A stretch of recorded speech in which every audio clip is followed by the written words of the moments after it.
Hello guys, അസ്സലാമു അലൈക്കും. ഇന്ന് വീക്കെൻഡിലെ കുറച്ച് വിശേഷങ്ങളൊക്കെ ഉൾക്കൊള്ളിച്ചുകൊണ്ടുള്ളൊരു ചെറിയൊരു വ്ളോഗാണ് ഇന്നത്തേത്.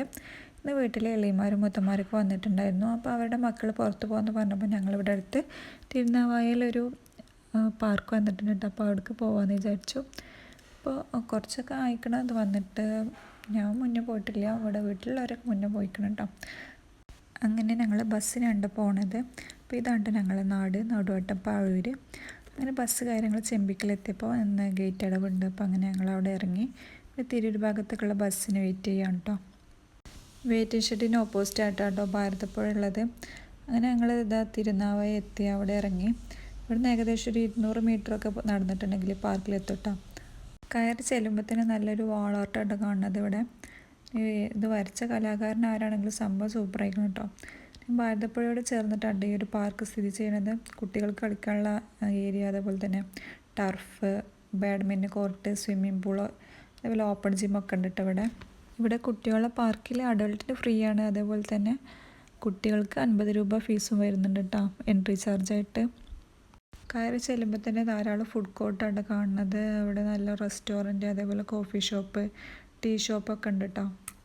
ഞങ്ങൾ ചെന്ന ടൈമിൽ അങ്ങനെ അധികം ആരും ഉണ്ടായിരുന്നില്ല കേട്ടോ. 2-3 ഫാമിലീസ് മാത്രമേ ഉണ്ടായിരുന്നുള്ളൂ. പിന്നെ ഒരു ഫാമിലി സ്വിമ്മിംഗ് പൂളൊക്കെ അങ്ങനെ വന്നിട്ടുണ്ടായിരുന്നു. ഈ ഒരു ഭാഗത്തായിട്ട് പുഴയിലേക്ക് നല്ലൊരു വ്യൂ കിട്ടുന്ന രീതിയിൽ ഒരു ഏരിയ ഒക്കെ സെറ്റാക്കിയിട്ടുണ്ട്. വൈകുന്നേരം കാറ്റ് കൊണ്ടിരിക്കാൻ പറ്റിയിട്ടുള്ള നല്ലൊരു സ്ഥലമാണ് കേട്ടോ ഇത്.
അവിടെയൊക്കെ കുറച്ച് നേരം നടന്ന് കണ്ടിട്ട് പിന്നെ ഞങ്ങൾ കുട്ടികളെ പാർക്കിന് അങ്ങോട്ട് പോയിട്ടാണ്. കുട്ടികൾക്ക് വലിയവർക്കുള്ള ഊഞ്ഞാല്, അതുപോലെ കുട്ടികൾക്കുള്ള സ്ലൈഡ്സ്, ട്രാംപോലൈന്, ടണൽ, ക്ലൈംബിങ് ആക്ടിവിറ്റീസൊക്കെ ആയിട്ടാണ് അവിടെ ഉള്ളത്.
മോൻക്ക് മെയിനായിട്ട് സ്ലൈഡ്സിൽ കയറാനാട്ടോ ഇഷ്ടം. അതിന് വേണ്ടിയിട്ടാണ് അവന് ഇങ്ങോട്ട് കൂട്ടിക്കൊണ്ടുവരുന്നത് തന്നെ. അപ്പോൾ നമ്മൾ ആഴ്ചയിൽ ഒരു പ്രാവശ്യം അല്ലെങ്കിൽ മാസത്തിൽ 1-2 പ്രാവശ്യമൊക്കെ മക്കളായിട്ട് ഇതുപോലെ പുറത്ത് പോകണം. എല്ലാവർക്കും അതിനുള്ള സാഹചര്യങ്ങൾ ഉണ്ടായിക്കൊള്ളണം എന്നില്ല. പറ്റണവരൊക്കെ അങ്ങനെ ഇതുപോലെ പുറത്ത് പോവുക, ഫാമിലി ഗെറ്റ് ടുഗദറും അതുപോലെ സോഷ്യൽ ഗാദറിങ്ങൊക്കെ വെക്കാം. അത് കുട്ടികളുടെ ബ്രെയിൻ ഡെവലപ്മെൻറ്റിനും അവരുടെ വളർച്ചക്കൊക്കെ ഹെൽപ്പ് ചെയ്യുന്ന ഒരു കാര്യമാണ് കേട്ടോ. അങ്ങനെ ഞങ്ങൾ വൈകിട്ടായപ്പോൾ അവിടുന്ന് തിരിച്ചു പോന്നു. മക്കൾക്കൊക്കെ മിഠായി വേണമെന്ന് പറഞ്ഞപ്പോൾ അവിടുന്ന് അങ്ങനെ വാങ്ങിക്കൊടുത്തിട്ടോ. പിന്നെ ഒരു ഫാമിലി എൻ്റെ അടുത്തുകൂടെ പോകാണ്ടായിരുന്നു. അങ്ങനെ അവിടെ പോയപ്പോൾ കണ്ടതാണ് കേട്ടോ. ഇത് കണ്ടപ്പോൾ യുണീക്കായി തോന്നി. അപ്പോൾ അവിടുന്ന് അങ്ങനെ വെറുതെ വീഡിയോ എടുത്താൽ കേട്ടോ. അപ്പോൾ ഇന്നത്തെ വീഡിയോ ഇത്രേ ഉള്ളൂ. അപ്പോൾ നെക്സ്റ്റ് വീഡിയോ ആയിട്ട് വീണ്ടും വരാം. അതുവരേക്കും ബായ്.